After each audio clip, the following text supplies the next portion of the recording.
Chris Avena with another episode of the American Outdoor News Podcast. I'm here with Craig Sawyer for uh, Vets for Child Rescue. Craig, thank you so much for coming on.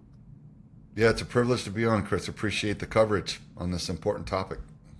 Well, it's really a vital topic, and your background, I think, fits in uh, really nicely to what you're doing now. Now, you were a SEAL. Yes. Yeah, I spent 13 years in the SEAL teams and started off at SEAL Team 1, then ended up at DevGru out on the East Coast. So I was grateful to be able to operate and serve next to such amazing warriors. It's grueling training that you go through. Um, how has that helped you transition from special ops into Vets for Child Rescue? Well, it's overwhelmingly, we believe, divinely designed for what I do now. And so, what I like to tell everybody is the reason I founded Veterans for Child Rescue is that I learned that child trafficking is essentially a covert operation being run domestically here in the U.S. at Uh-huh. industrial scale. All those three aspects about it are true, and a it's a physical crime harming children, but it is a spiritually motivated crime, and that'll freak a lot of people out if they're not Christians or if they're not familiar with what these people in witches covens or satanic cult groups do to children and why they do it. So, having been a federal criminal investigator after I was a Navy SEAL, I learned to go and investigate all of the elements of the crime, all of the available evidence from every source to try to gain a totality of circumstances understanding of it to arrive at the best truth. And in investigating these crimes against children, we have learned increasingly that it is absolutely a spiritually motivated crime. And what you're looking at here are the fallen angels from Genesis 3 and Genesis 6, literally waging war on mankind. The Bible is true, and it's ancient. It goes all the way back to there, and the children are the most high value target. So what you have at the end of the day, you've got weak charactered men all around the globe who will do anything for wealth and power. And what they find when they go into these secret societies that JFK warned us about, they realize at the top of these secret societies, they are Luciferian in nature. So if the guys want wealth and power, they want to be in the big it club that George Carlin talked about. It's a big club and you ain't in it. That's what he was talking about. That's what JFK was warning us about with these secret societies. And they're the center of their culture is really around in a lot of ways, unspeakable cruelty and harm that they do to children. So that's the reason, that's the biggest reason why so many children are being trafficked, why they disappear, why they can't be found, is because ultimately a lot of them are either organ harvested and or ritually sacrificed. So as gruesome and morbid as the motive in the end state that happens to a lot of the children is, I got to tell you, Chris, the overwhelming beauty is in those who are freed, those who are able to escape, those families, because a lot of this is done inside of these families globally. Uh, it's a familial crime, meaning it happens within the families. The parents do it to their children, and they have other people do it to their children. A lot of times the children are sold into it as well. So we brought over a bunch of Nazi scientists after the end of World War II in an operation called Operation Paperclip. And it used to be called a conspiracy theory. Now it's very strongly evidenced fact. We wanted their rocket scientists to head up NASA, which they did, and we wanted their psychologists for the CIA and DOD to learn, I believe, how to get the most out of prisoners that we captured, and and to train our spies to not be able to be interrogated and give up information. Well, in all that was what we learned from the Nazi scientists on the what we now call the MK Ultra and the Monarch and other mind control programs. Those are all trauma-based programs, meaning they take the children because it's easier to do it to children. They horrify them, and they split their minds into multiple different personalities through the horrification and the torture of the children. And then they program each of those personalities like a different person. Think if people think of it as a bunch of different complete personalities within one mind, that's what happens. And so the abusers masterfully program each of the personality parts to do different skill sets and tasks that they go send them to do. It could be drug running, it could be murder, it could be prostitution or porn. They use those personality parts for that so that the person's frontal mind, their main personality, doesn't even know or remember that they've done these things. And so I started learning about this from a friend of mine named Russ Dizdar, who used to help law enforcement before he passed away in Ohio and Pennsylvania, where a lot of these Operation Paperclip scientists had settled their families. And in those two states, this type of practice against their children is very pervasive.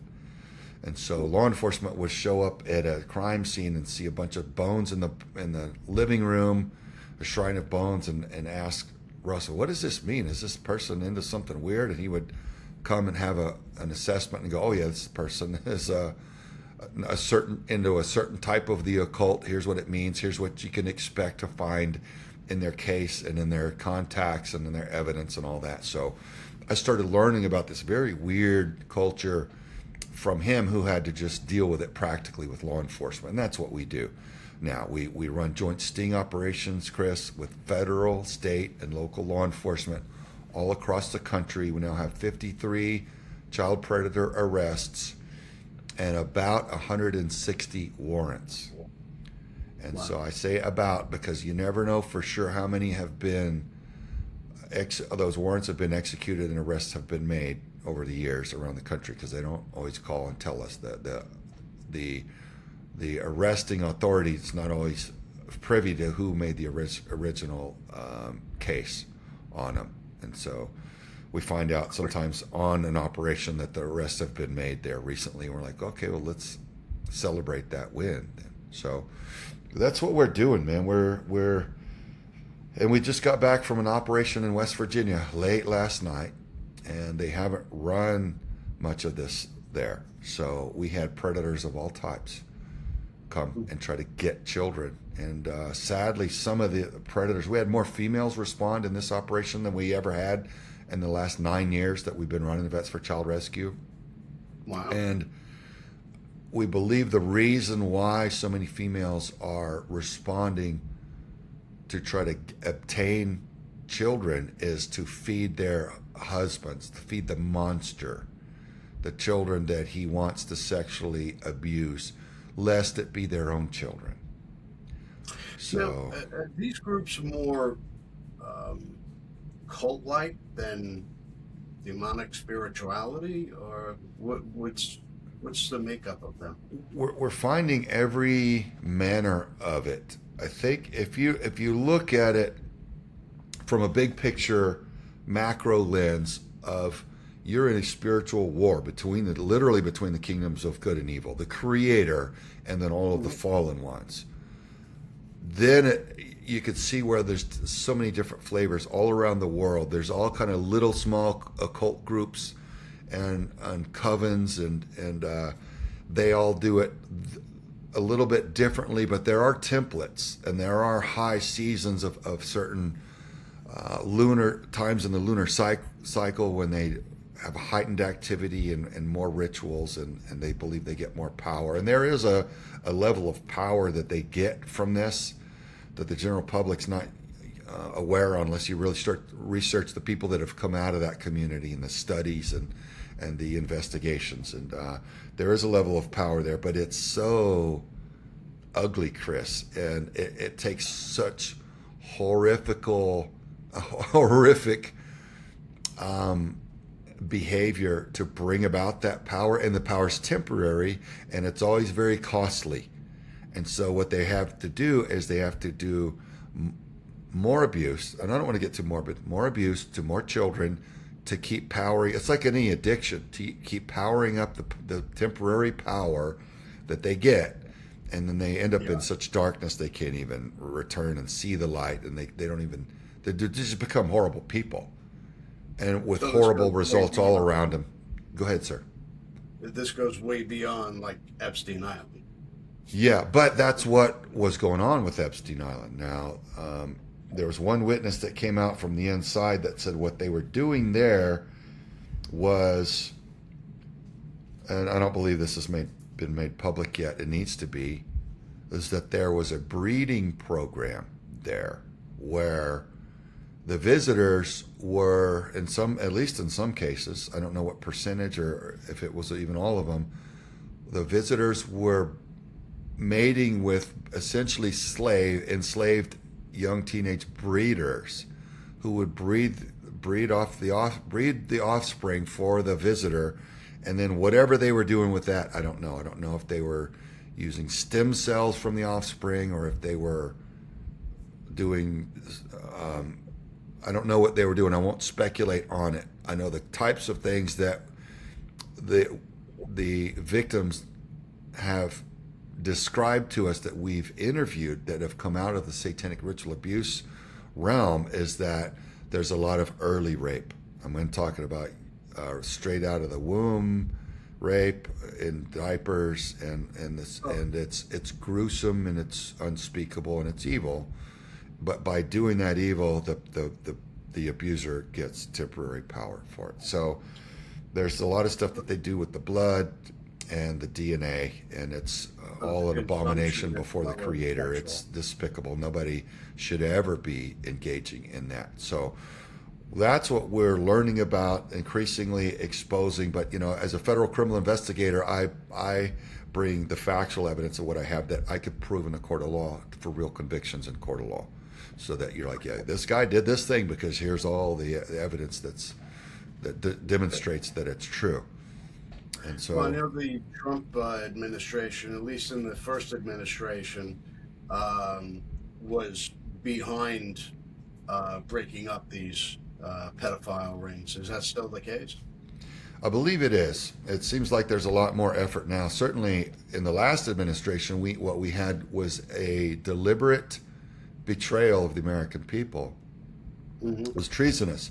He opened our borders and tied our hands, figuratively tied the hands of our Border Patrol and law enforcement to allow a massive flood of many millions of criminal invaders so that they may vote the way that the global elite want them to vote, which is, it all goes back to a central global government that is of a Marxist model. And in that model, there is no United States. There's no sovereign country anywhere. They dissolve sovereignty. That's why they're flooding all the countries with the different demographics. One world order. They talk about it in their World Economic Forum and their Bilderberg conferences and in their Agenda 2030 paperwork and all that. It's not theory. It's what they're after, and it's all in that direction. So. It's gotten a lot better. Down on the border, we used to be down there for a 24-hour period and see maybe 2 Border Patrol vehicles all day and all night. Now you can literally see one Border Patrol vehicle from the next. So if you drive down the dirt road next to the big wall that you see, the wall is up almost everywhere. They've done a fantastic job of that. And then you can, by the time you pass one Border Patrol vehicle, you can already see the next one. So there's a lot of vigilance and protection on the border. But sadly, what I do understand is there are also gaps that are agreed to by both sides. So you got the Mexican drug cartel and the international terrorists coordinating with the CIA and the FBI and the administration, the presidency apparently, where drugs and humans are allowed to be trafficked through those gaps. So there's arrangements, almost like a diplomatic immunity kind of thing. So Wow. that's disappointing and disgusting to learn about. But on the whole, it's much better. So Now, you had mentioned as a culture. I know you see, and I know it's not the case in every case, but like in like these Islamic radicals marrying children. yeah. How do we combat something like that? If they're bringing their culture here and they're trying to force their culture on the American public, how do we battle that? Well, in order to do that, you'd have to have a leadership with the will to enforce our culture and our laws and require that immigrants assimilate into our culture as we once did. Yep. That's no longer the case. So they come here and they build entire kingdoms like they have just north of Yeah. Detroit, Dearborn, Michigan. You walk in there as an American patriot, you're not going to be safe and you're not going to be welcome. So why have we allowed that? That's a new world globalist, new world order, global Marxist, Luciferian development. The enemy of the United States has developed a kingdom in Michigan, in Dearborn. And if you don't believe me, go there. Go there Oh. and just drive through and you tell me how it goes. In five If you, spots in Texas. yeah, yeah, Um, they mean to, yeah, yes, sir. They've got that giant. Is it a Hindu god? They have a giant statue. It's like 100 feet tall or something in well, Houston, that Sugar was Land. that was the Crusades. So You know, the Crusades, we fought against Muslim radicals. Well, the English fought against the Muslim radicals. We're seeing that here. We're seeing in England, seeing in France. Uh, they're playing the long game. yeah, oh And yeah, yeah. They're absolutely playing the long game. They're targeting right now. I just went to a movie premiere of a documentary. I remember the Alamo, Don't Islamify My Texas.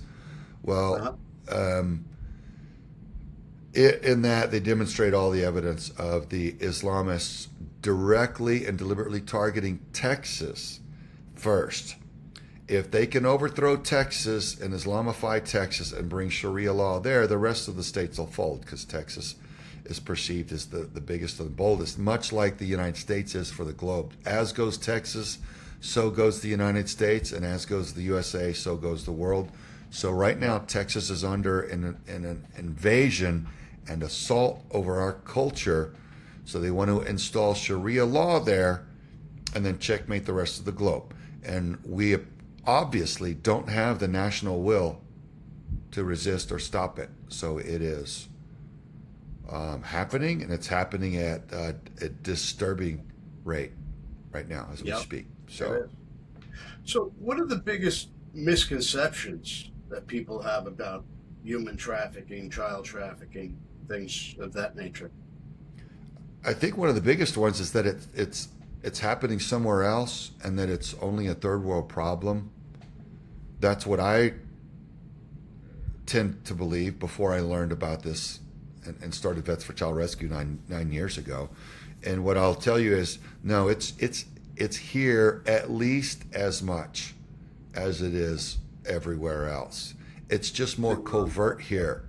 The crime is more sophisticated in that, and I don't mean that in a good way. I mean that there's so much corruption that this evil enjoys a lot of top cover here.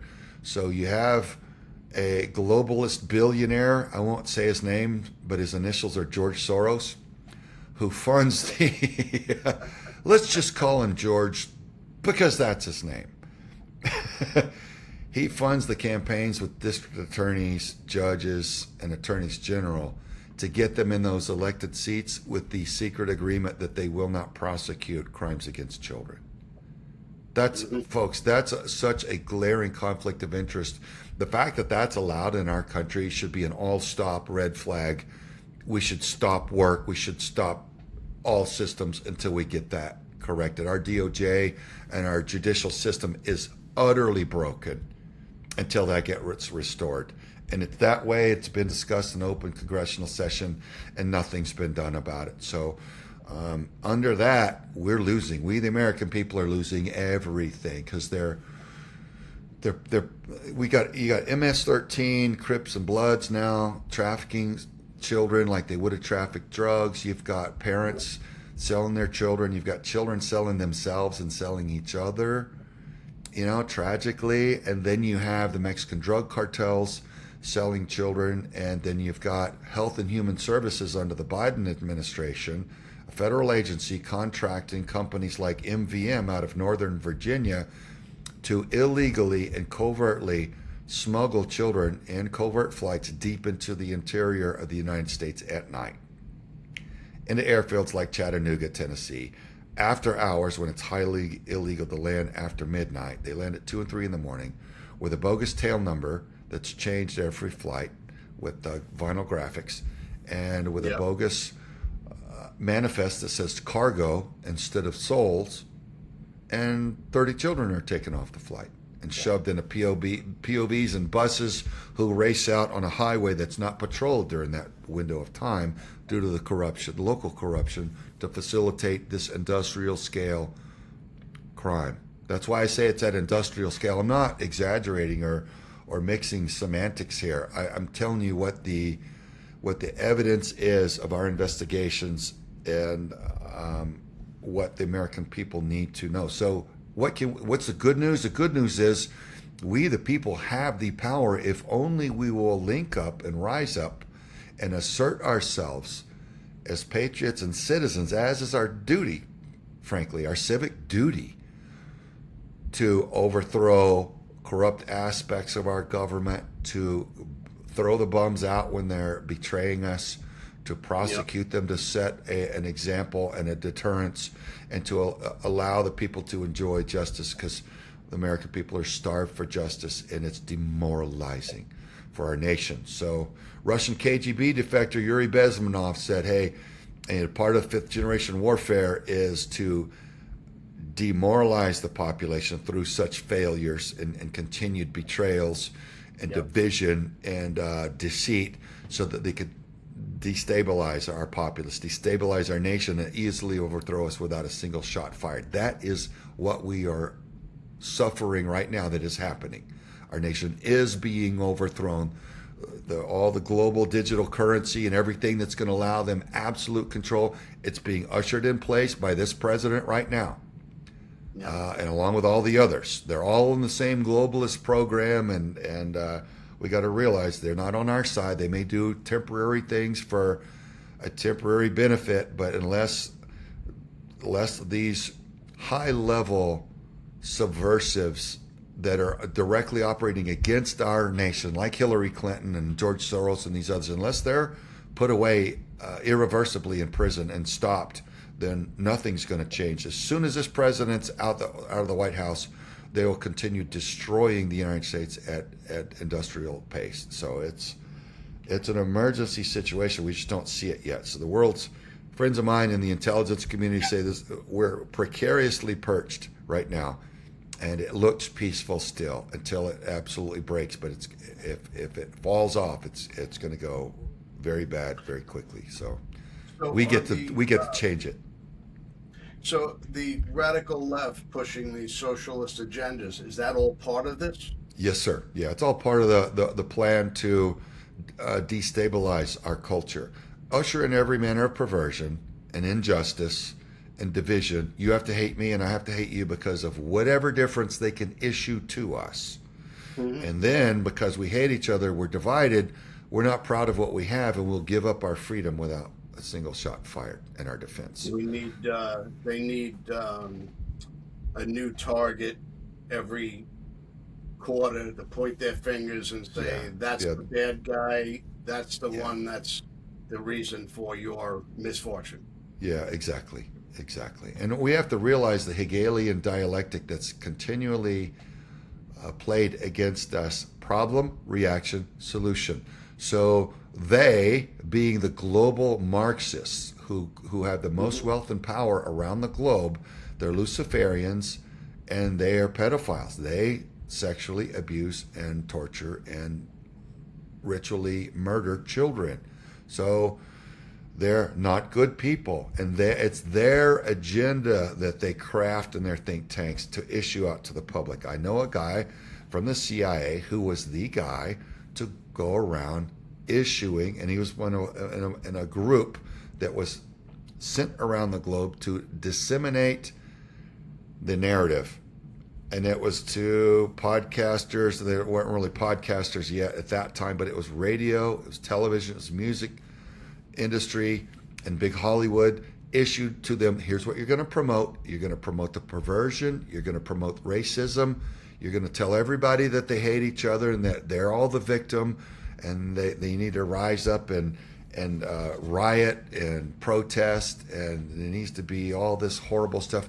They issued drugs into the culture to destroy families. They wanted to take the mothers out of the home, put them in the workplace so they could get the children into the state-run institutions to program them very early on. He read that high-level message traffic in the CIA, that was their agenda with the women's lib program. So everything's done through deceit, Chris. You know, they say, we want to liberate women. Well, we all agree with that. Yeah, empower them. That's not what it really is. The title is misleading. What it really is targeting the children. Get the protective mama bear out of the way, out of the house. Get her away and get her exhausted, and then get at the child and start programming the child and abusing them. Get the father out of the home by paying the mother to have children without a daddy in the picture. And it's health care, it's welfare. No, it's a targeting. You just have to understand what their end goal is, and then it becomes clear. Well, we're seeing that in the educational system now. They're Yes, sir. programming these kids at a very young age and not teaching American history, because when we went to school, we learned American history, and we're seeing history repeat itself right now. Yeah. And that's what they don't want them to see. You ask a kid on the street about basic American history, and they won't know a thing about it. Yeah. And that's very sad. You're right, and knowledge is power, and that knowledge is being hoarded away by the global abusers. So, yes, learn American history, but yes, learn global history. Yes, learn what the Bible says about everything. Because if you know the Bible, you're not surprised by any headline now.